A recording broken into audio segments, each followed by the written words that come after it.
نحمده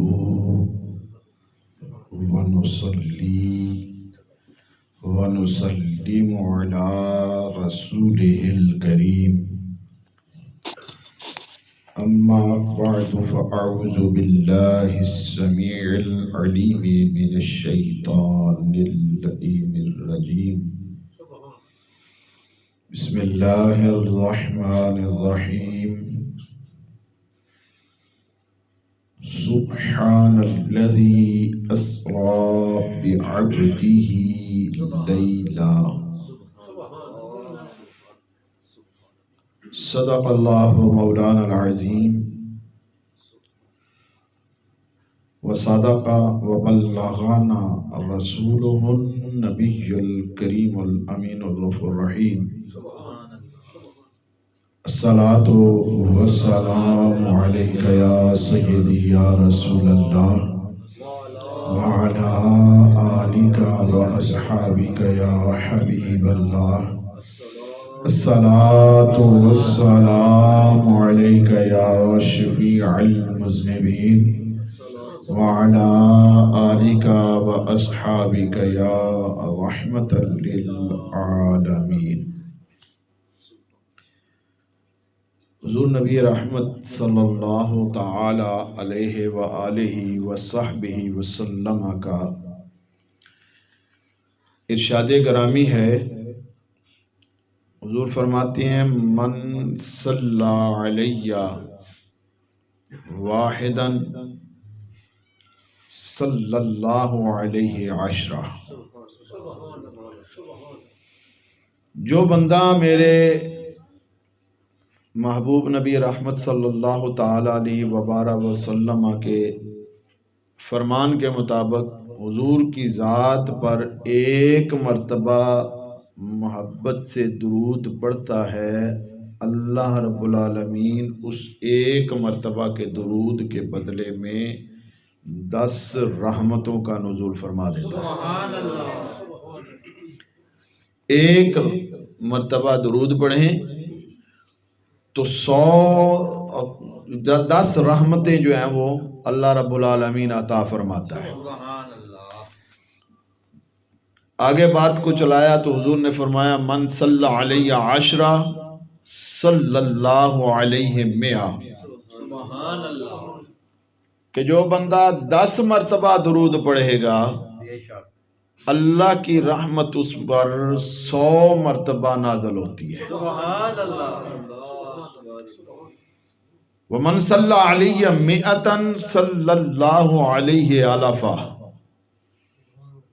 جو بندہ 100 مرتبہ درود پڑھے گا اللہ جل شانہ اس پر 1000 رحمتوں کا نزول فرمائے گا. یعنی ایک پر 10 گنا 10 گنا زیادہ رحمتوں کا نزول ہوتا ہے، 10 گنا زیادہ. بات یہاں ختم نہیں ہوئی، بات آگے چلتی ہے. حضور رحمت عالم صلی اللہ علیہ وسلم ارشاد فرماتے ہیں کہ ایک مرتبہ درود پڑھو 10 رحمتوں کا نزول ہوگا، لیکن اگر 10 مرتبہ پڑھو گے 100 رحمتوں کا نزول ہوگا. 100 مرتبہ پڑھو گے 1000 رحمتوں کا نزول ہوگا. بات کو آگے چلایا.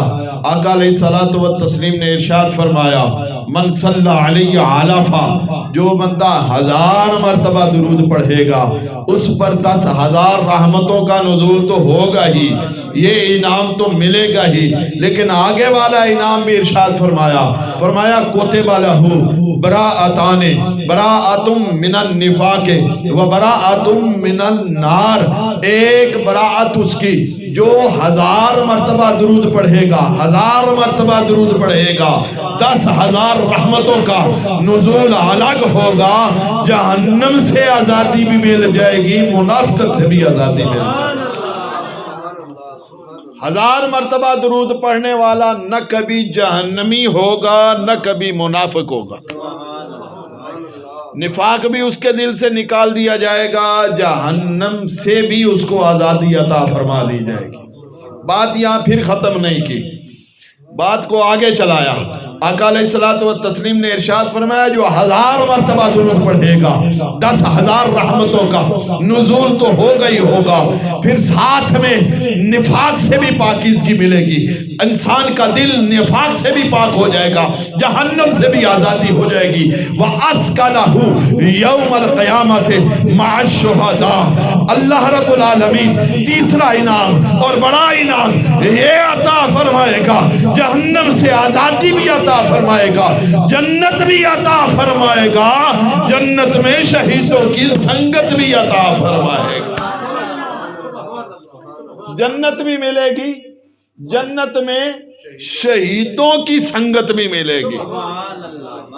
اسکانہ اللہ یوم القیامت مع الشہداء۔ اللہ رب العالمین اس 1000 مرتبہ درود پاک پڑھنے والے کو نہ منافق رہنے دیتا ہے، نہ جہنمی رہنے دیتا ہے، جنت بھی دیتا ہے تو اعلیٰ درجے کی عطا فرماتا ہے، جنت بھی دیتا ہے تو اعلیٰ درجے کی عطا فرماتا ہے۔ تو درود پاک ہمارے نس نس میں شامل ہو جانا چاہیے، ہمیں کثرت سے درود پڑھتے رہنا چاہیے۔ نامہ اعمال ہمارا جیسا بھی ہو اس پر ہمیں بھروسہ کوئی نہیں، قابل قبول ہے یا نہیں ہے، لیکن درود تو قابل قبول ہی نہیں ہے، بالکل مقبول ہے، بالکل مقبول ہے، وہ پکا مقبول ہے۔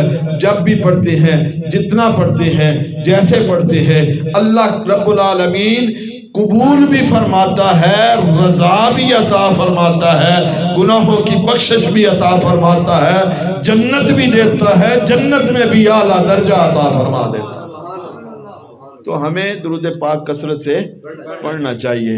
الصلاۃ والسلام علیک یا سیدی یا رسول اللہ وعلی آلک واصحابک یا حبیب اللہ۔ الصلاۃ والسلام علیک یا شفیع المذنبین وعلی آلک واصحابک یا رحمۃ للعالمین۔ معزز محترم محتشم حضرات سامعین کرام، بزرگوں، دوستوں، الحمدللہ اللہ پاک کے فضل و کرم سے اور اللہ کی خاص مہربانی سے، اللہ کی رحمت سے ہمیں ہماری زندگیوں میں ایک مرتبہ پھر شب معراج نصیب ہو رہی ہے۔ یہ عزتوں والی رات، رفعتوں والی رات، شانوں والی رات، عظمتوں والی رات، یہ اللہ تعالیٰ کا کرم ہے کہ ہمیں دوبارہ دیکھنے کو مل رہی ہے۔ ہمارے اندر کتنے لوگ آئے چلے گئے، کل تک ہمارے ساتھ تھے، آج نہیں ہے، قریبی ہمارے چلے گئے، لیکن یہ اس کی مہربانی کہ یہ رات ہمیں نصیب ہو رہی ہے۔ یہ رات بھی کوئی عام رات نہیں ہے، یہ بڑی شان والی رات ہے۔ اور یہ رات خاص رات کیوں ہے کہ اس رات میں اللہ جل شانہ نے اپنے پیارے محبوب کائنات، وجہ تخلیق کائنات آقا علیہ الصلوۃ والتسلیم کو اپنی بارگاہ ناز میں طلب بھی فرمایا، اپنا قرب بھی عطا فرمایا، اور سر کی آنکھوں سے اللہ نے اپنی زیارت کا شرف بھی عطا فرمایا۔ یہ اتنی عزتوں والی رات ہے، اور یہ آقا علیہ الصلوۃ والتسلیم کا وہ جلیل القدر معجزہ ہے جو کسی بھی اور ذات کے حصے میں نہیں آئی، سبحان اللہ، اور اس معجزے کا خصائص کبریٰ میں شمار ہوتا ہے۔ اس معجزہ کا خصائص کبریٰ، خصائص کبریٰ سے مراد یہ ہے کہ اللہ جل شانہ نے حضرت آدم علیہ الصلوۃ والتسلیم سے لے کر حضرت عیسیٰ علیہ الصلوۃ والتسلیم تک جتنے بھی انبیاء و رسول مبعوث فرمائے ان کو جتنے معجزات عطا فرمائے وہ سارے کے سارے جمع کر کے اللہ نے میرے محبوب کو عطا فرمائے. ان کے علاوہ جو معجزات ظاہر ہوتے ہیں ان کو خصائص کبریٰ کہا جاتا ہے. ان کو خصائص کبریٰ کہا جاتا ہے کہ یہ معجزہ ایسا معجزہ ہے کہ جس کا صرف خصوص آپ کے ساتھ ہی ہے, یہ کسی اور کے مقدر اور نصیب میں نہیں آیا. اب اس بات کو, اس پوری معراج کو بیان کرنا اور پورے واقعے کی طرف جانا, یہ اس ٹائم کے اندر محدود رہ کر بیان کرنا یہ ناممکن ہے. لیکن کوشش کرتا ہوں کہ میں چند اہم پہلوؤں کو لے کر چلوں, کیونکہ میری عادت ہے کہ میں اصلاح کی بات ضرور کیا کرتا ہوں اور اصلاح کے بغیر میرا بیان مکمل ہی نہیں ہوتا. اور ہم کسی بھی جلسے میں جائیں تو ہمیں کچھ تو ایسا حاصل ہونا چاہیے کہ جس سے ہماری آگے کی اصلاح بھی ہو جائے, ہمارا دین بھی سنورے, دنیا بھی سنور جائے. تو لفظ سبحان سے اللہ نے بات کو شروع کیا. اللہ رب العالمین ارشاد فرماتے ہیں سبحان, سبحان الذی سبحان.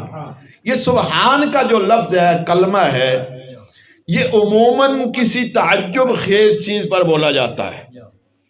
تعجب جیسے ہمارے ہاں بھی کوئی ایسی بات ہو جائے تو ہم بھی اپنی زبان سے بڑی جلدی سے کہہ دیتے ہیں سبحان اللہ, یہ کیسے ہوا, یہ بات عجیب نہیں. سبحان اللہ یعنی یہ ہم بولتے ہیں. تو عرب کے اندر بھی یہ بات مشہور تھی, یہ بات پائی جاتی تھی کہ جب کوئی محیر العقول بات ہوتی جو ان کی عقل میں نہ آتی, جو ان کو سمجھ میں نہ آتی, جو عقل انسانی اس کا ادراک نہ کر سکتی, عقل انسانی اس کی فہم و فراست تک نہ پہنچ پاتی, تو پھر وہ کہتے سبحان اللہ. تو اللہ رب العالمین نے اس واقعہ معراج کو بیان کرنے سے پہلے لفظ سبحان استعمال کر دیا. کیوں؟ اللہ جانتا تھا, وہ عالم الغیب تھا, وہ جانتا تھا کہ جب میرے نبی معراج کر کے واپس پلٹیں گے, جب جا کر ان کو بتائیں گے تو یہ لوگ طرح طرح کی باتیں کریں گے اور کہیں گے یہ کیسے ممکن ہے کہ رات کے قلیل سے حصے میں, تھوڑے سے حصے میں, تھوڑے سے وقت کے اندر, رات کے اتنے سے وقت کے اندر کیسے اتنی بڑی سیر کر کے محمد بن عبداللہ واپس بھی آئے, مصطفیٰ کریم واپس بھی آئے, پانی بھی چل رہا ہے, کنڈی بھی ہل رہی ہے, بستر بھی گرم ہے. یہ کیسے ممکن ہو سکتا ہے؟ یہ انہوں نے یہ اعتراضات کرنے تھے تو اللہ نے پہلے ہی لفظ سبحان بول کر ان لوگوں کے منہوں کو بند کرنے کے لیے فرمایا, او اعتراض کرنے والوں دیکھو تو صحیح, وہ ذات سبحان ہے, وہ ذات سبحان ہے جو ہر عیب سے پاک ہے, وہ ذات سبحان ہے, وہ خالق ارض و سماوات ہے, وہ ذات سبحان ہے جس نے بغیر باپ کے بیٹا پیدا کر دیا, وہ سبحان ہے جس نے بغیر باپ کے ماں کو پیدا کر دیا, وہ سبحان ہے جس نے بغیر ماں باپ کے آدم علیہ السلام کو پیدا کر دیا, وہ سبحان ہے کہ جس نے انسانی عقل کو اتنی فہم و فراست عطا فرما دی ہے کہ وہ ایک راکٹ تیار کرتا ہے جو دنوں مہینوں کا سفر گھنٹوں منٹوں میں طے کرنے کے لیے تیار ہو جاتا ہے. وہ ایسا خالق ہے, ایسا سبحان ہے, اتنی عقل دیتا ہے.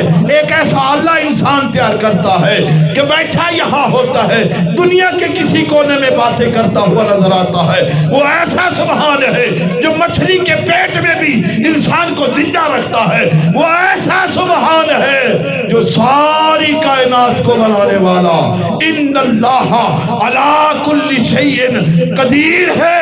اس ذات سے کیا بعید ہے اپنے بندہ خاص کو رات کے قلیل حصے میں لے بھی جائے, واپس بھی تشریف لے آئے.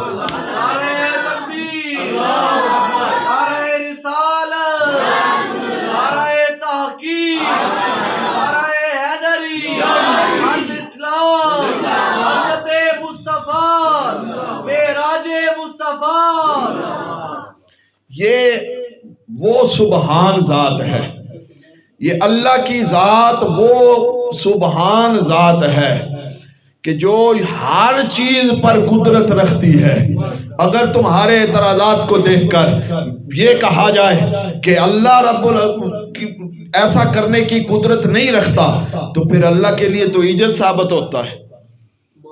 عجز ثابت ہوتا ہے۔ عجز وہ ہوتا ہے کہ کوئی کام کرنا چاہے بندہ نہ کر پائے، کام کرنا چاہے اور نہ کر پائے، اس کو عجز کہتے ہیں۔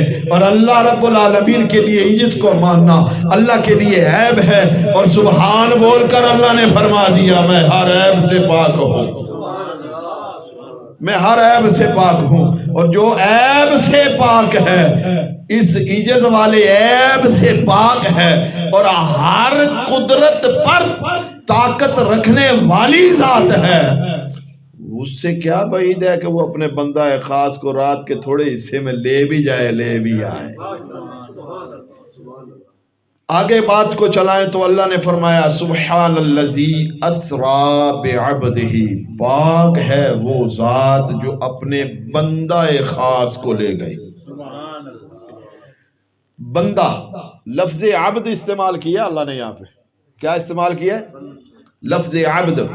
عبد کا معنی ہوتا ہے بندہ، اور عربی میں اس کا معنی غلام بھی ہے۔ عربی میں اس کا معنی کیا ہوتا ہے جی؟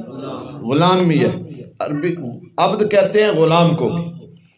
اب ایک ہماری دنیاوی روش کو دیکھا جائے تو جب کوئی محب محبوب کو بلاتا ہے تو اپنے محبوب کو مختلف قسم کے ناموں سے، القابات سے، اس کے اوصاف سے، اس کے خوبیوں سے جو ہے وہ نوازتا ہوا اس کو کوئی نہ کوئی اچھے سے اچھا نام دینے کی کوشش کرتا ہے۔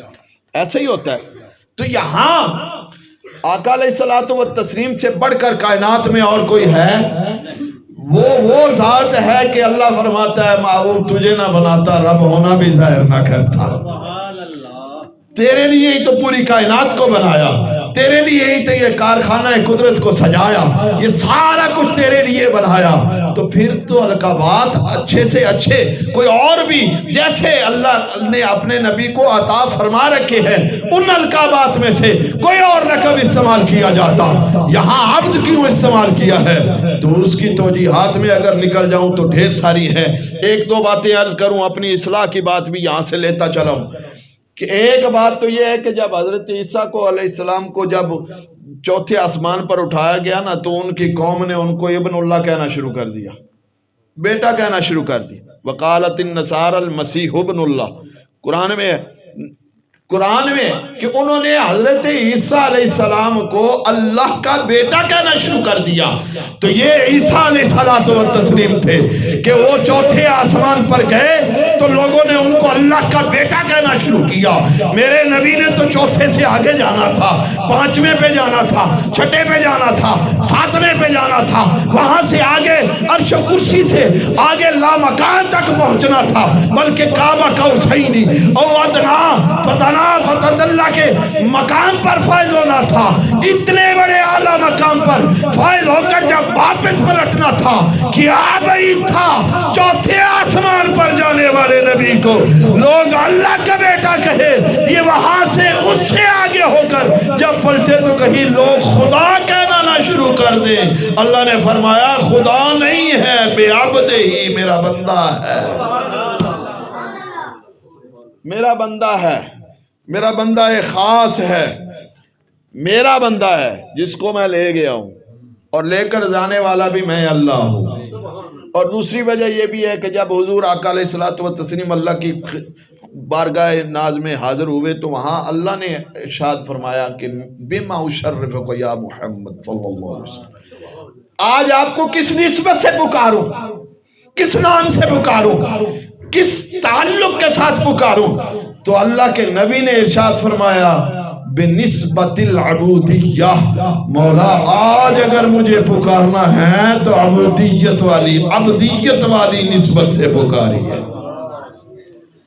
یہاں اللہ کے نبی نے بھی عبد کو کیوں پسند فرمایا ہے؟ اور بھی صفات تھی، اور بھی کچھ القابات اللہ کے نبی مانگ سکتے تھے، مجھے سردار کہیے، مجھے جو ہے وہ سید المرسلین کہیے، مجھے خاتم النبیین کہیے، جو اللہ کے نبی کے القابات ہیں۔ کیوں کہا کہ مجھے نسبت عبودیت سے عبد کہہ کر پکاریے؟ کیوں کہا؟ اس لیے کہ میں نے جیسے کہا کہ عبد کے معنی کے اندر غلام کا معنی پایا جاتا ہے، اور جس کو غلام کہے مالک اپنے جو ماتحت ہو اس کو غلام کہے تو غلام مالک کے سامنے جب حاضر ہوتا ہے تو ایسے ہاتھ باندھ کے سر نیچا کر کے آیا کرتا ہے، اور اس کے اندر کیا پائی جاتی ہے؟ عاجزی پائی جاتی ہے۔ کیا پائی جاتی ہے؟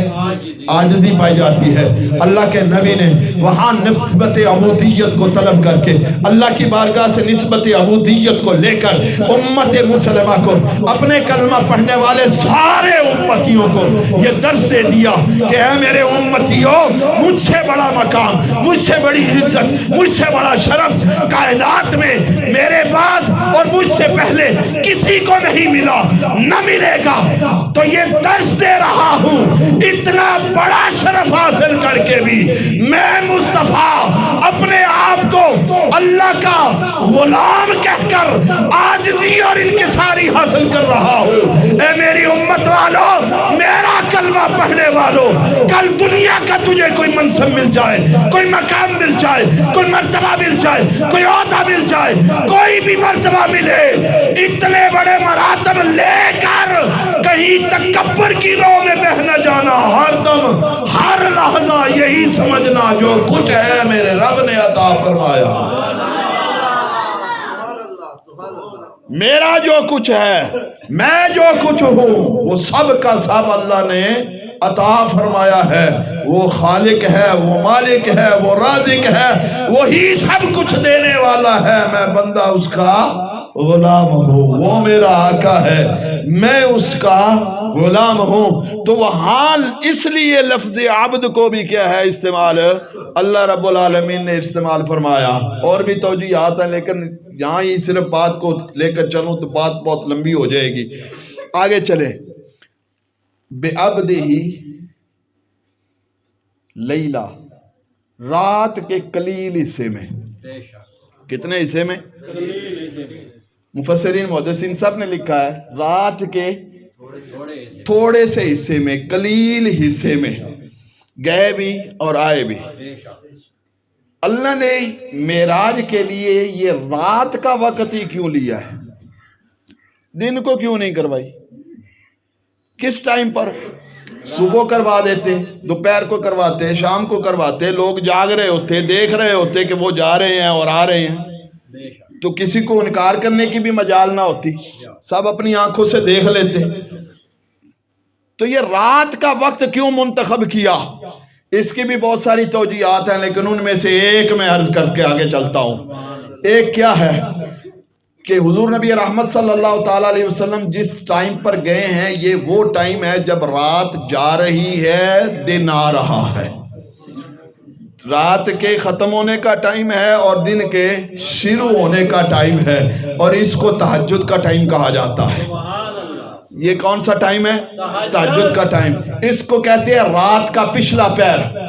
رات کا ہر روز رات کے پچھلے پہر میں اللہ کی رحمت آوازیں دیتی ہے، اللہ کی رحمت جوش میں آتی ہے۔ ہر روز رات کے پچھلے پہر میں اللہ کی رحمت پکار پکار کر کہتی ہے کوئی مانگنے والا کہ میں اللہ اس کو عطا فرما دوں، ہے کوئی گناہوں کی بخشش مانگنے والا کہ میں اس کو گناہ معاف کر دوں، ہے کوئی توبہ کرنے والا کہ میں اس کی توبہ قبول کر لوں، ہے کوئی رزق مانگنے والا کہ میں اس کو رزق عطا فرما دوں۔ ہر روز ہر رات پچھلی راتی اللہ کی رحمت جو ہے وہ آوازیں بلند کرتی ہے کہ منگل والا کرن کھلا ہے دروازہ، جو مانگنا چاہتا ہے وہ مانگتا چلا جائے، میں اللہ اس کو عطا فرماتا چلا جاؤں۔ وہ دینے کا وقت ہوتا ہے، وہ اللہ کی رحمت کا جوش کا وقت ہوتا ہے۔ اللہ جانتا تھا کہ میرا محبوب جب سے دنیا میں گیا ہے ہر وقت اپنی امت کے لیے متفکر رہتا ہے، ہر وقت اپنی امت کی بخشش کی دعائیں مانگتا رہتا ہے، ہر وقت اپنی امت کی باتیں کرتا رہتا ہے۔ میں اس ٹائم پر بلاؤں جب میری رحمت جوش میں ہو، میرا مصطفیٰ مانگتا جائے میں دیتا جاؤں، جس کی بخشش کرواتا جائے میں اللہ اس کی بخشش کرتا جاؤں۔ نعرہ تکبیر، نعرہ رسالت، نعرہ تحقیق، نعرہ حیدری، الاسلام، الاسلام، معراج مصطفیٰ، میں دیتا جاؤں وہ مانگتا جائے. گویا کہ اگر اس پوائنٹ کو دیکھا جائے تو میں یہ کہنے پر حق بجانب ہوں گا کہ معراج دراصل امت مسلمہ کو بخشنے کا بہانہ تھا. امت مسلمہ کو، تجھے مجھے، ہم سب مسلمانوں کو بخشنے کا ایک بہانہ تھا. تو رات کا وقت اس لیے اللہ نے لیا. اور بھی بہت ساری توجیہات ہیں یہاں پر محدثین مفسرین نے بیان کی ہیں. ایک اور بھی یہاں پر میرے ذہن میں آگئی، وہ بھی فائدہ سے خالی نہیں ہوگا، کہ رات کے وقت کروایا، جب معراج کروائی گئی جب سب سو رہے تھے، کوئی جاگ نہیں رہا تھا، کسی کے سامنے نہیں ہوا.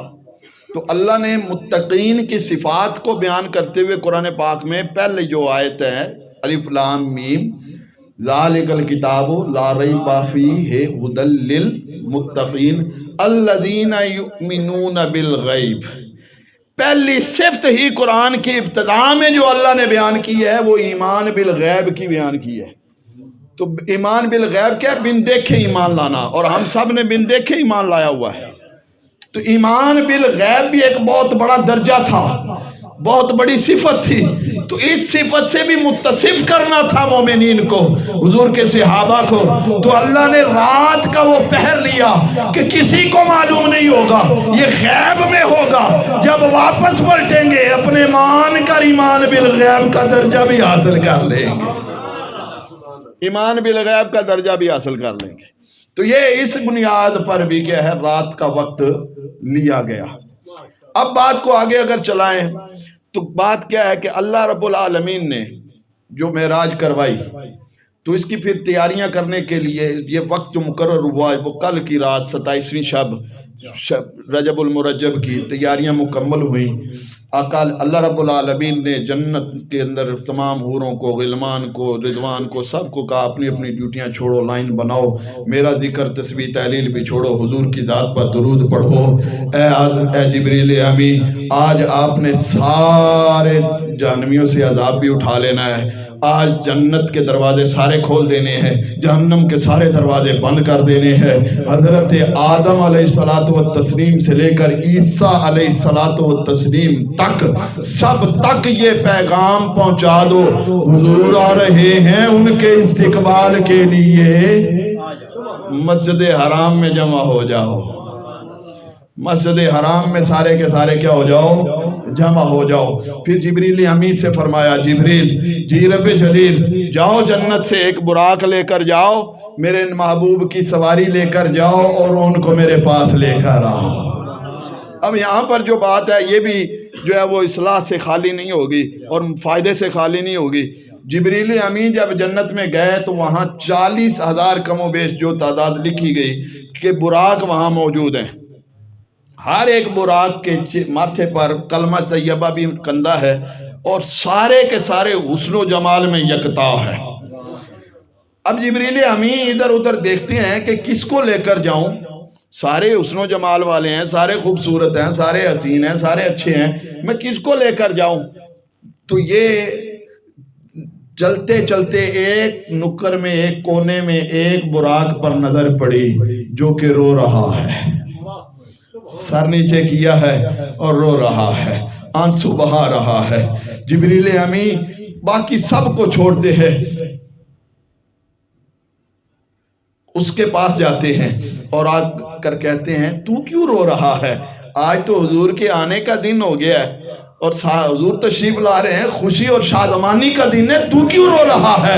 کہتا ہے عرصہ دراز سے میں نے حضور کا نام سنا تھا، اس وقت سے دل میں شوق تھا، اشتیاق تھا، کبھی تو زیارت کا شرف حاصل ہوگا، کبھی تو زیارت کا شرف حاصل ہوگا، کبھی تو حضور کو دیکھوں گا، کبھی تو حضور سے ملاقات ہوگی. آنسو بہا رہا ہے. جبریل امین اللہ کی بارگاہ میں پہنچے، عرض کرتے ہیں یا اللہ وہاں 40,000 براق ہیں، ڈھیر سارے موجود ہیں، سارے خوبصورت ہیں، کمال ہے، لیکن ان میں ایک ایسا ہے جو سر جھکائے آنسو بہا کر حضور کی زیارت کا مشتاق نظر آیا ہے۔ اللہ مجھے بتا میں ان میں سے کس کو لے کر جاؤں؟ اللہ نے فرمایا جبریل امی ہماری بارگاہ کا ایک ہی اصول ہے، جو عاجزی کیا کرتا ہے اس کو بلندیاں عطا فرمائی جاتی ہیں، اس کو ہی سرفرازیاں دی جاتی ہیں۔ یہ جو 40,000 براق میں سے عاجزی کا اظہار کر رہا ہے اسی کو منتخب کر لو آج آقا کے لیے۔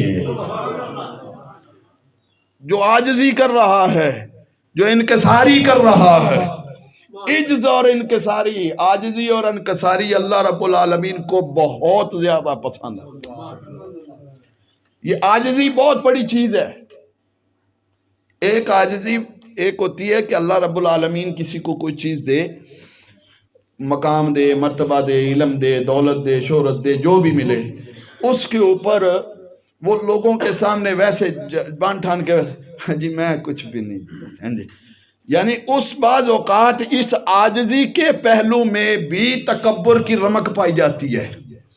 بعض اوقات عاجزی کے پہلو میں بھی کیا پائی جاتی ہے؟ تکبر کی۔ مثلا میں کسی کے سامنے بیٹھ کر کہوں، کوئی بھی ایسا آدمی جو صاحب علم بھی ہو، عالم بھی ہو، اور پھر میں اس کے سامنے کہوں جی بس مجھے تو کچھ نہیں آتا، لیکن ذہن میں میرے یہ ہو کہ میں نے ابھی خطاب کیا ہے، ابھی تقریر کر رہا ہوں، میں نے تو اس سے اچھی کی ہے، میں نے تو اس سے اچھا خطاب کیا ہے، میں اس سے بڑا عالم ہوں، میرے ذہن میں یہ ہو کہ میں کتابیں پڑھتا پڑھانے کا کام کرتا ہوں، لہٰذا مجھے تو اللہ نے بڑا علم دے رکھا ہے، یہ تو میرے سامنے کچھ نہیں ہے، اس کے سامنے یہ بیان کروں نہیں میں تو بڑا عاجز سا بندہ ہوں، علم میرے پاس نہیں ہے۔ یہ عاجزی نہیں ہے، اس عاجزی کے پیچھے اس کے اندر چھپا ہوا تکبر ہے۔ ایسی عاجزی سے بھی بچنا چاہیے، ایسی عاجزی سے بھی بچنا چاہیے۔ یہ عاجزی بھی قابل قبول نہیں۔ عاجزی یہ ہے اللہ عزتیں عطا فرمائے، مقام عطا فرمائے تو وہ اپنے آپ پر ظاہر نہ کرے۔ یہ اللہ کے ولی کیوں اپنی ولایت کو چھپاتے ہیں؟ یہ اللہ والے اپنی ولایت کیوں چھپاتے ہیں؟ جب ان کو درجے ملتے ہیں، ان کو مقامات ملتے ہیں، تو وہ کوئی بھی ولی اپنی زبان سے بول کر کیوں نہیں کہتا میں اللہ کا ولی ہوں؟ کیوں نہیں کہتا؟ حالانکہ اکثر اولیاء کرام کو پتہ ہے کہ اللہ پاک نے ہمیں جو مقام اور مرتبہ عطا فرما رکھا ہے، لیکن پھر بھی اظہار نہیں کرتے۔ کیوں نہیں کرتے؟ اس لیے ہی نہیں کرتے کہ وہ عاجزی کا اظہار کر رہے ہیں۔ اللہ کی بارگاہ میں، اللہ کے بارگاہ میں حاضر ہو کر اللہ کے نبی نے، اللہ کے محبوب نے بھی جو لفظ عبد استعمال کیا ہے، وہاں پر بھی ہمیں یہی کچھ سکھایا ہے۔ تو عاجزی اللہ کو بڑی پسند ہے، عاجزی کرنا سیکھیں۔ جو عاجزی کرتا ہے اللہ رب العالمین جتنی عاجزی کرتا چلا جاتا ہے، اللہ تعالیٰ اس کو اتنا ہی نوازتا چلا جاتا ہے۔ انسان جتنا عاجز بنتا چلا جاتا ہے، جتنی انکساری تواضع اختیار کرتا چلا جاتا ہے، اللہ تعالیٰ اتنا ہی اس کو اعلیٰ درجات اور مقامات عطا فرماتا چلا جاتا ہے۔ تو براق ملا، براق لیا، حضور نبی رحمت صلی اللہ تعالیٰ علیہ وسلم کی خدمت میں پہنچے، بیدار کیا، کیونکہ حضور فرماتے آنا بین الیقظۃ والنوم، میں نیند اور بیداری دونوں کے درمیان والی کیفیت میں تھا۔ تو انہوں نے بیدار کیا، بیدار کر کے ان کو اللہ کا پیغام دیا۔ کیا پیغام دیا؟ ان اللہ تعالی، اللہ رب العالمین آپ کو اپنی طرف بلا رہا ہے۔ ان اللہ تعالی یقرئک السلام، اللہ تعالیٰ آپ کو سلام بھیج رہا ہے۔ وَهُوَ يَدْعُوكَ، اور وہ آپ کو بلا رہا ہے۔ وَأَنَا حَامِلُكَ إِلَى اللَّهِ تعالی، اور میں اللہ کے حکم سے آپ کو لینے کے لیے آیا ہوں، آپ کو لینے کے لیے آیا ہوں۔ وَيُكَرِّمُكَ بِكَرَامَاتٍ لَمْ يُكَرِّمْ بِهَا مِنْ قَبْلِكَ أَحَدٌ۔ اللہ کے نبی فرماتے ہیں کہ جبریل امی کہتے ہیں کہ اللہ تعالیٰ آج آپ کو وہ عزتیں عطا فرمائے گا جن عزتوں سے اللہ نے آپ سے پہلے کسی کو بھی نہیں نوازا۔ وہ شرافتیں، وہ عزتیں، وہ کرامتیں اللہ عطا فرمائے گا، وہ تکریم اللہ فرمائے گا جو آپ سے پہلے کسی کو بھی عطا نہیں ہوئی۔ جب تیاری مکمل ہو جاتی ہے، براق پر پاؤں رکھنے کے لیے تیاری پکڑتے ہیں تو پاؤں اٹھاتے ہیں تو حضور رونا شروع فرما دیتے ہیں۔ حضور کی آنکھوں سے آنسو، حضور کی آنکھوں سے۔ اب یہ بتائیں حضور جا کہاں رہے ہیں؟ اللہ کے پاس جا رہے ہیں نا، ملاقات کے لیے جا رہے ہیں، اللہ کی بارگاہ میں حاضر ہونے کے لیے جا رہے ہیں، اللہ کی شرف زیارت کے لیے جا رہے ہیں، زیارت کے لیے جا رہے ہیں. یہ کوئی چھوٹی بات ہے؟ یہ چھوٹا درجہ تھا؟ یہ چھوٹی سی خوشی ہے؟ ہمارے ہاں دنیا کے اندر کسی وزیر مشیر کا ٹائم مل جائے اور وہ ٹائم ملے تو وہ انسان بھولنے نہیں سناتا، وہ خوشی میں اپنے گھر کے معاملات بھول جاتا ہے، اپنی زندگی کے معاملات بھول جاتا ہے، وہ اپنی اور بہت ساری باتوں سے ماورا ہو کر یہ اسی بات میں لگ جاتا ہے، ہاں بھائی مجھے تو فلاں وزیر کا فلاں مشیر کا ٹائم مل گیا ہے، وہ لوگوں کو بتاتا پھر رہا ہوتا ہے، اس کے اپنے گھر کے بڑے ہی اہم ترین معاملات ان کو ڈیلے کر کے ان کو بھول کر اپنے اس وزیر کی بارگاہ میں پہنچنے کی کوشش کرتا ہے، خوشیاں مناتا ہے. یہاں دنیا دار وزیر نہیں تھا، ان وزیروں کا خالق اللہ ہے، اور اس اللہ کی بارگاہ میں محبوب کائنات حاضر ہونے جا رہے ہیں. اس سے بڑھ کر خوشی کی بات کوئی نہیں ہے. پھر بھی آنکھوں سے آنسو، پھر بھی آنکھوں سے آنسو، پھر بھی رو رہے ہیں. جبریل امین نے عرض کیا یا رسول اللہ خیر ہو، کیوں روئے ہیں؟ کیا میری خدمت میں کوئی کمی رہ گئی ہے؟ میرے ادب میں کوئی معاملہ ہو گیا ہے؟ کیا آپ کو کچھ رنج پہنچا ہو، کوئی غم پہنچا ہو اور آپ رونے لگ گئے ہوں؟ تو آپ کے رونے کا سبب کیا ہے؟ تو آقا علیہ الصلوۃ والتسلیم نے ارشاد فرمایا میرے رونے کا سبب یہ ہے کہ آج اللہ کی بارگاہ میں لے جانے کے لیے یہ براق میرے لیے سواری کے طور پر آیا ہے. غم اس بات کا ہے، دکھ اس بات کا ہے، رو اس بات پر رہا ہوں میری امت کمزور ہوگی، میری امت ناتواں ہوگی، میری امت گناہوں والی ہوگی، گناہ گار ہوگی. میں رو اس بات پر رہا ہوں میرے لیے آج سواری کا انتظام ہے، میری گناہ گار امت پل صراط سے کیسے گزرے گی؟ اب بتاؤ یار، ایسا نبی بھی ہے کوئی؟ اتنی بڑی خوشی پر جا رہا ہو، اتنی بڑی ملاقات پر جا رہا ہو، اتنی بڑی زیارت پر جا رہا ہو، اتنے بڑے درجے کو حاصل کرنے کے لیے جا رہا ہو، اتنی بڑی عظمت کو حاصل کرنے کے لیے جا رہا ہو، اتنا بڑا شرف لینے کے لیے جا رہا ہو، اور خوشی کا عالم یہ ہو کہ اللہ کی بارگاہ میں جا رہا ہے، لیکن اظہار کس طرح کیا جا رہا ہے؟ آنکھوں سے آنسو بہا کر. کس کے غم میں؟ امت میں کون ہے اس وقت جو موجود ہیں؟ ہم سے بے ایمان مومنین مسلمین مسلمات جتنے مومن مسلمان موجود ہیں یہ سارے امت مسلمہ میں ہے کہ نہیں؟ اس وقت جو زندہ مسلمان مومنین موجود ہیں اللہ کے نبی ان کے لیے متفکر ہوئے، کیونکہ ساری امت کی بات ہو رہی تھی نا. تو ساری امت موجودہ وقت میں فی الحال ہم ہیں، ہم چلے گئے تو ہم سے بعد والے مومنین مومنات، ہم سے پہلے والے مومنین مومنات، ان سب کے بارے میں تو کتنے خوش وقت ہیں ہم لوگ کہ اللہ کے نبی نے اس وقت بھی ہمیں یاد کیا جب وہ اللہ کی بارگاہ میں جا رہے تھے. وہاں پر بھی آنسو بہا کر ہمیں یاد کیا جا رہا ہے، آنسو بہا کر ہماری یاد کی جا رہی ہے. اللہ کی بارگاہ میں جا رہے تھے، خوشی کا مقام تھا، چپ کر کے چلے جاتے کیا ہوتا؟ لیکن وہ غمخوار نبی تھے نا، امت کے لیے غمخواری کر رہے تھے. مجھے تو سواری مل گئی، کل پرسرات سے میری امت کیسے گزرے گی؟ کیا نبی ہمارے لیے اس بڑی خوشی کے موقع پر ہمارے لیے غم کا اظہار کرے؟ ہم اپنی خوشیوں میں اس کو بھول جاتے ہیں. ہم اپنی خوشیوں میں بھول جاتے ہیں کہ نہیں بولتے؟ ایمانداری سے بتائیں، بھول جاتے ہیں کہ نہیں؟ جو آج کل شادی بیاہ کی تقریبات میں جو کچھ ہو رہا ہے، جتنی خرافات ہماری شادی بیاہ کی تقریبات میں شامل ہو چکی ہیں، ہم اللہ کو بھول گئے ہیں کہ نہیں بھول گئے؟ اللہ کے رسول کو بھول گئے ہیں کہ نہیں بھول گئے؟ وہ نبی اتنی بڑی خوشی پر ہمیں یاد کرے اور ہم دنیا کی ایک چھوٹی سی خوشی میں بھی رسول کو بھول جاتے، پھر ہمارا اپنے نبی کے ساتھ تعلق کیسا ہے؟ پھر ان کے ساتھ ہماری نسبت کیسی ہے؟ پھر ان کے ساتھ ہماری محبت کا جو دعویٰ ہے وہ کتنا کمال کا ہے، کتنا عروج ہے اس کمال دعوت میں، اس دعوی محبت میں کتنا عروج ہے کتنے ہم کامل ہیں وہ نبی ہمیں اس خوشی کے موقع پر کہ جو کائنات کی سب سے بڑی خوشی ہے اس عالم میں بھی یاد کرے، ہم اپنی چھوٹی سی خوشی میں بھول جائیں۔ اس کا مطلب ہے نبی با وفا ہیں، یہ امتی آج کل کے بے وفا ہو گئے ہیں۔ نبی تو با وفا ہے،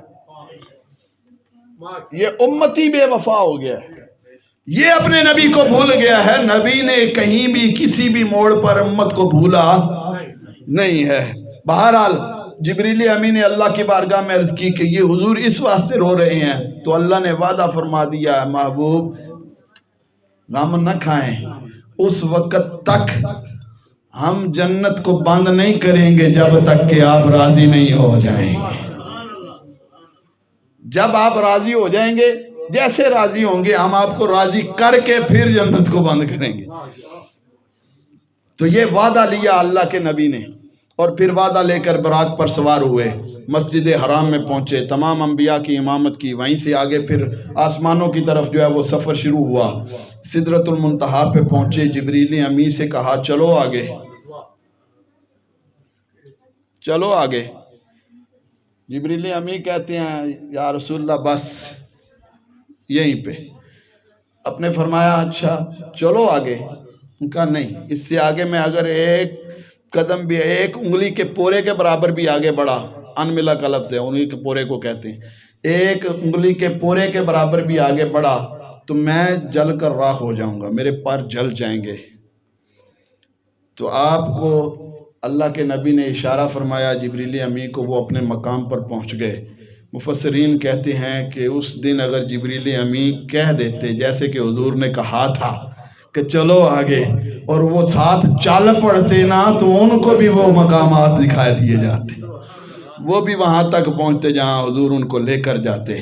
لیکن وہ ان کا اپنا معاملہ، اللہ کا حکم کے وہ پابند تھے، تو اس لیے وہیں سے واپس پلٹے۔ وہاں سے آگے کا راستہ، ہم جب کہیں دور نکلے نا تو لوگوں سے پوچھتے پوچھاتے جاتے ہیں، جس جگہ کبھی نہ گئے ہوں، جس جگہ کبھی نہ گئے ہوں، جس طرف کبھی نہ گئے ہوں، جس محلے میں کبھی نہ گئے ہوں، جس گاؤں میں یا قریہ میں کبھی نہ گئے ہوں، جس شہر میں کبھی نہ گئے ہوں، تو ہم لوگوں سے پوچھ پوچھ کر آگے قدم رکھتے ہیں کہ بھائی ادھر سے کہاں جانا ہے، ادھر سے کہاں جانا ہے، یہ سڑک کدھر جاتی ہے، یہ گلی کہاں جاتی ہے۔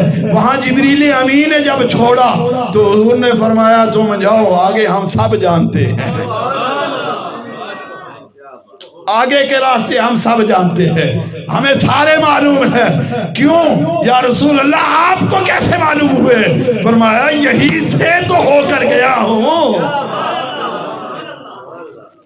یہیں سے تو ہو کر گیا ہوں کہ جب تخلیق کے اول ہوئی تھی، اول ما خلق اللہ نوری، اللہ نے سب سے پہلے جس چیز کو پیدا کیا تھا وہ میرا ہی نور تو تھا نا، اور میں ان گلیوں کو، ان سڑکوں کو، ان شاہراہوں کو، ان چوکوں کو، سب کو اچھی طرح جانتا ہوں۔ جبریل تم جاؤ، میں آگے کے راستے خوب جانتا ہوں۔ نعرہ تکبیر، نعرہ رسالت، نعرہ حیدری، نعرہ تحقیق، تاجدار ختم نبوت، نعرہ غوثیہ۔ آگے تشریف لے جائے، جب اللہ کے قرب میں پہنچے تو اللہ کی بارگاہ سے ندائے ادنو یا خیر الوریہ، ادنو یا احمد، ادنو یا محمد۔ اور کائنات میں سب سے بہتر تخلیق پانے والے، سب سے افضل تخلیق لینے والے، اے مخلوقات میں سب سے افضل مرتبہ حاصل کرنے والے محمد، اے محمد آؤ اور قریب ہو جاؤ، اے محمد اور قریب ہو جاؤ، اے احمد اور قریب ہو جاؤ۔ اتنے قریب ہوئے، اتنے قریب ہوئے کہ کان قاب قوسین او ادنا۔ یہ قوسین کس کو کہتے ہیں؟ یہ جو کمان نہیں ہوتی، یہ کمان جس سے تیر کھینچتے ہیں، تو یہ کمان کا جو پیچھے والا جو گولائی والا ہوتا ہے اس کو کمان کہتے ہیں، اس کو قوس کہتے ہیں، اس کو کیا کہتے ہیں؟ قوس۔ تو یہ جب دو کمانیں ملتی ہیں نا تو اس بالکل قریب ہو جائے تو اس کو کہتے ہیں قاب قوسین، بالکل قریبی والے، جو قریب ہو جائے۔ تو یہ اب اللہ ہی بہتر جانتے ہیں یا پھر نبی علیہ الصلوۃ والتسلیم بہتر جانتے ہیں کہ کتنا قریب ہوئے تھے اللہ اپنے محبوب کے اور محبوب اپنے اللہ کے کتنے قرب میں گئے, کتنا قرب حاصل کیا, کس قدر قربت حاصل کی. فَأَوْحَا إِلَىٰ عَبْدِهِ مَا أَوْحَا, پھر اللہ نے جو ارشاد فرمانا تھا فرمایا. ان میں سے پہلی بات کیا تھی؟ اے محبوب, جب کوئی محب محبوب کے پاس جاتا ہے یا محبوب اپنے محب کے پاس جاتا ہے تو کچھ تحفے تحائف لے کر جاتا ہے. محبوب مجھے میرے لیے کیا لے کر آئے ہو؟ تو حضور نبی رحمت صلی اللہ تعالی علیہ وسلم نے عرض کی التحیات والصلوات, التحیات للہ والصلوات والطیبات. مولا میری جسمانی, میری قولی, میری فولی, میری ہر قسم کی عبادت مولا میں تیرے لیے ہی تو کر کے آیا. ساری عبادتوں کا مالک تو, ساری عبادتیں تیرے لیے, سب کچھ تیرے لیے. جب اتنی عاجزی کا اظہار کیا تو اللہ کی رحمت جوش میں آئی, تو اللہ نے بھی پھر 3 انعام عطا فرمائے. یہاں پر بھی 3 باتیں کہی گئی نا, التحیات للہ والصلوات والطیبات.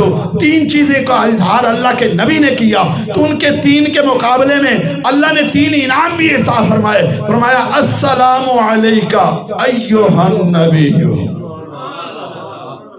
پہلا انعام سلام ہو, ورحمت اللہ, اللہ کی رحمت بھی ہو, وبرکاتہ, اللہ کی ساری برکتیں بھی تیرے لیے. جب اللہ کے نبی نے اللہ کی رحمت کو اتنے جوش میں دیکھا کہ اللہ کی رحمت جوش میں ہے, سلامتیاں بھی عطا فرما رہی ہے, رحمتیں بھی دے رہا ہے, کرامتیں بھی اللہ عطا فرما رہا ہے, برکات بھی عطا فرما رہا ہے, اللہ کی رحمت اتنی جوش میں ہے, تو اللہ کے نبی فوراً بولے یا اللہ السلام علینا وعلی عباد اللہ الصالحین. اے اللہ صرف مجھ پر سلامتی نہیں, میرے سارے امتیوں پر بھی, تیرے نیک بندوں پر بھی تیری سلامتی ہو. السلام علینا, السلام علینا, ہم سب پر. اللہ نے فرمایا تو اور میں 2 ہیں, یہ ہم سب کہاں, تو اور میں 2, یہ ہم سب کون؟ فرمایا میری امت مسلمہ میں سے جو گناہ گار ہیں, وہ جسمانی اگرچہ میرے ساتھ نہیں, روحانیت میں تو میرے ساتھ ہی ہے نا. گناہ گار امتیوں کو اللہ کے نبی نے وہاں پر بھی کن کو یاد کیا؟ گناہ گاروں کو یاد کیا. کیوں؟ اس لیے کہ وہ علی عباد اللہ الصالحین کہہ کر نیکوں کو تو ویسے ہی اللہ کے حوالے کر دیا. جو تیرے نیک بندے وہ تیرے, جو تیرے صالح بندے وہ تیرے, تیرے برگزیدہ تیرے, متقی سارے تیرے, پرہیزگار سارے تیرے, تیرا ڈر اور خوف رکھنے والے مولا سارے تیرے.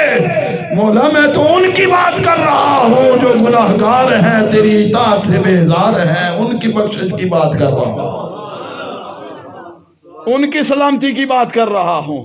کتنا کمال ہے. ہم اللہ کے نبی اللہ کی بارگاہ میں بیٹھے ہیں اور وہاں پر خوشی کی بات تھی, عظمت کی بات تھی, مسرت کا لمحہ تھا. بھول جاتے, نہ بات کرتے تو کیا ہوتا, لیکن نہیں, وہ غمخوار نبی جو پیدا ہوتے ہی اپنی امت کو یاد کرتے ہیں, وہ رب کی بارگاہ میں بیٹھ کر بھی وہاں پر بھی اس گناہ گار امت کے لیے سلامتی کی دعا کر رہے ہیں.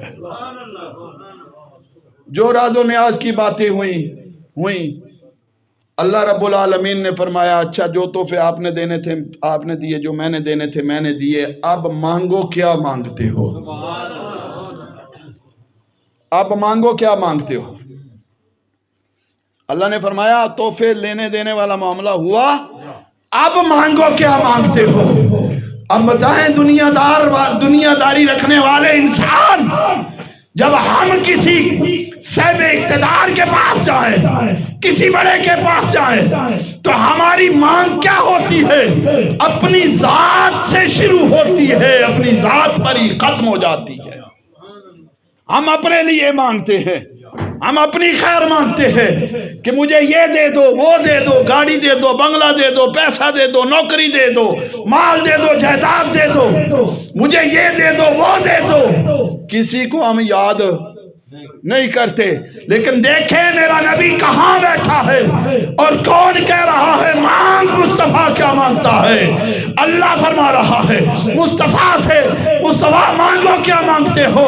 مصطفیٰ نے بھی یہ نہیں کہا کہ میرے القابات میں اور اضافہ فرما دو، میری سرداری میں اور اضافہ فرما دو، میری عزتوں میں اور اضافہ فرما دو۔ نہیں نہیں، فرمایا مولا مانگتا ہوں تو یہی مانگتا ہوں، میری گناہگار کی امت کی بخشش عطا فرما دے، میری گناہگار امت کی بخشش عطا فرما دے۔ اللہ رب العالمین نے فرمایا اچھا چلو 70,000 آپ کے بخش کہنے پر بغیر حساب کے جنت میں داخل۔ حضور نے فرمایا، اللہ نے فرمایا اور مانگو، آپ نے فرمایا میری امت کی بخشش کی دعا مانگتا ہوں۔ اللہ نے فرمایا 70,000 اور، پھر فرمایا اور مانگو 70,000 اور۔ یہ بار بار سوال ہوتا رہا، بار بار سوال کو دہرایا جاتا رہا، بار بار اللہ کے نبی نے جو جواب دیا وہ ایک ہی رہا، سوال بھی ایک رہا، جواب بھی ایک رہا، اطاعت جو اللہ کی اطاعت تھی وہ بھی ایک ہی رہی۔ محدثین نے لکھا 700 مرتبہ یہ سوال ہوا، مانگو مصطفیٰ کیا مانگتے ہو۔ 700 مرتبہ میں مصطفیٰ نے ایک ہی چیز مانگی ہے، مولا میری امت کی بخشش فرما دے، مولا میری امت کی بخشش فرما دے۔ یہ 700 مرتبہ کا سوال کن کے لیے؟ ہم کہاں یاد رکھتے ہیں ہم اپنے نبی کو؟ کس کس موقع پر اپنے نبی کو یاد رکھتے ہیں؟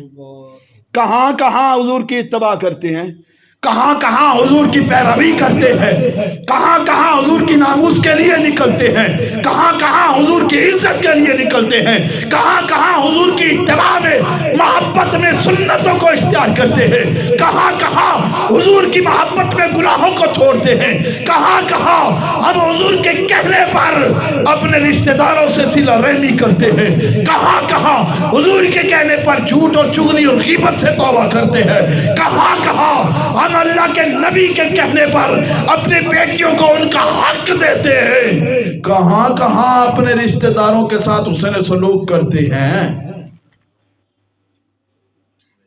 ہم کتنا نبی کے ساتھ وفا کر رہے ہیں؟ ہمارے نبی نے تو وفا کی حد کر دی، با کمال کی وفا کی ہے حضور نے اپنی امت کے ساتھ۔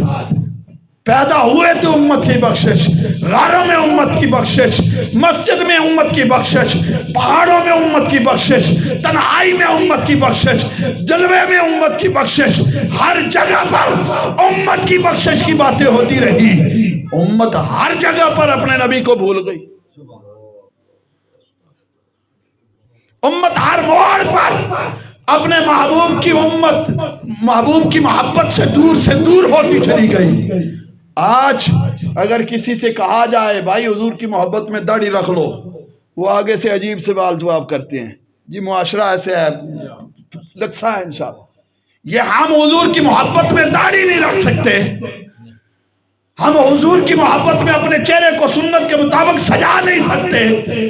دعوے ہمارے محبت مصطفیٰ میں جان دینے کے بھی ہوتے ہیں، غلامی رسول میں موت بھی قبول ہے، کہتے ہیں نا، نعرے لگتے ہیں نا ربیع الاول میں، غلامی رسول میں موت بھی قبول ہے۔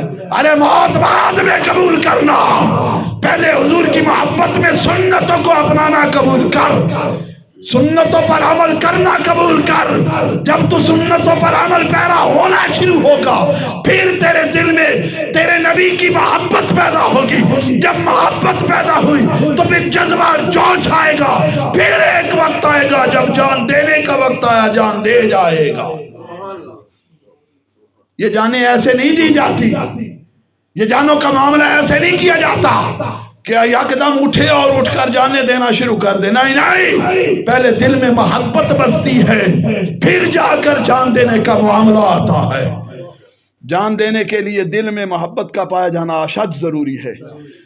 محبت نہیں تو پھر جانیں نہیں دی جاتی. آپ میں سے کوئی بھی میرے لیے جان دینے کو تیار نہیں ہوگا. کیوں؟ کیونکہ آپ کو میرے ساتھ وہ والی محبت نہیں، اور میں بھی آپ کے میں سے کسی کے لیے جان شاید نہ دے پاؤں، کیونکہ مجھے بھی آپ میں سے اس درجے والی محبت نہیں.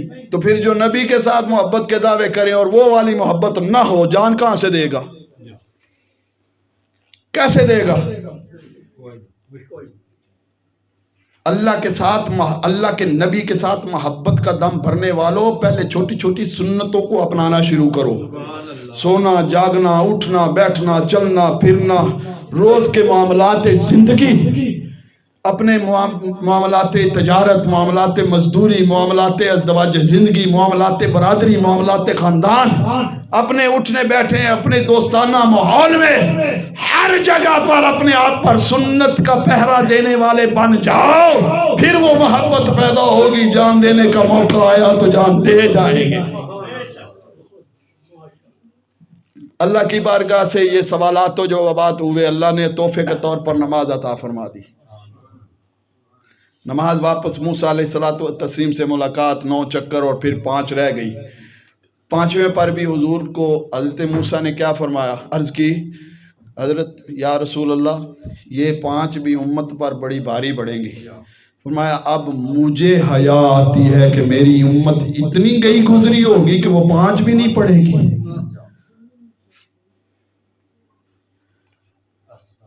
میری امت میں اتنی طاقت بھی نہیں ہوگی، وہ میرا اتنا بھی حیا نہیں کرے گی، وہ میرا اتنا بھی پاس نہیں کرے گی کہ میں کہاں بیٹھ کر، کس جگہ پر بیٹھ کر ان کی بخشش کی باتیں کر رہا ہوں، ان سے اپنی وفا کر رہا ہوں، ان کی غم میں ہر وقت غمگین رہا ہوں. کیا وہ اتنا بھی نہیں کریں گی کہ وہ 5 پڑھ پائیں؟ کیا ہم واقعی اس بات پر عمل پیرا نہیں ہیں؟ موسیٰ علیہ السلام کی بات پر ہم سے تو 5 نہیں پڑھی جا رہی، 5 کوئی نہیں پڑھ پا رہے ہم، نہ ہم سے پڑھی جا رہی ہیں. تو آخری بات، اور وہ بھی جو جنت اور دوزخ کے مشاہدات کروائے گئے، ان میں سے آخری بات، اور بات کو میں وائنڈ اپ کرنے جا رہا ہوں. مشاہدات میں آپ کو ایک جگہ پر لے جایا گیا، جہنم کا مشاہدہ کرواتے ہوئے آپ کو دکھایا گیا کہ ایک آدمی کو لٹایا ہوا ہے پتھر پر، اور اوپر وزنی پتھر اس کے سر پر مار کر کچل دیا جاتا ہے. کیا مارا جاتا ہے؟ پتھر کے اوپر سر ہے، اور اس سر پر وزنی پتھر دے مار کر اس کو کچل دیا جاتا ہے. وہ کچل کر چیختا ہے، اس کو درد ہوتی ہے، تکلیف ہوتی ہے، وہ پتھر ہٹتا ہے، اس کا سر پھر دوبارہ ویسے کا ویسا، پھر پتھر مار کر اس کو کچل دیا جاتا ہے، پھر تھوڑی دیر کے بعد پھر ویسے کا ویسا سر ہو جاتا ہے. یہ بار بار عمل دہرایا جا رہا ہے. اس کا سر کچلا جاتا ہے، پھر بن جاتا ہے، پھر کچلا جاتا ہے، پھر بن جاتا ہے. یہ عذاب کا سلسلہ جاری ہے، یہ اذیت کا سلسلہ جاری ہے، یہ تکلیف کا سلسلہ جاری ہے. حضور جبریل امین سے پوچھتے ہیں یہ کون لوگ ہیں جن کے ساتھ اتنا بڑا دردناک قسم کا عذاب کا منظر دکھایا جا رہا ہے؟ تو جبریل امین کہتے ہیں یا رسول اللہ یہ آپ کی امت کے وہ لوگ ہیں جب اذانیں سنتے تھے گھروں میں لیٹے رہتے تھے، اللہ کے گھر میں نماز کے لیے نہیں آتے تھے.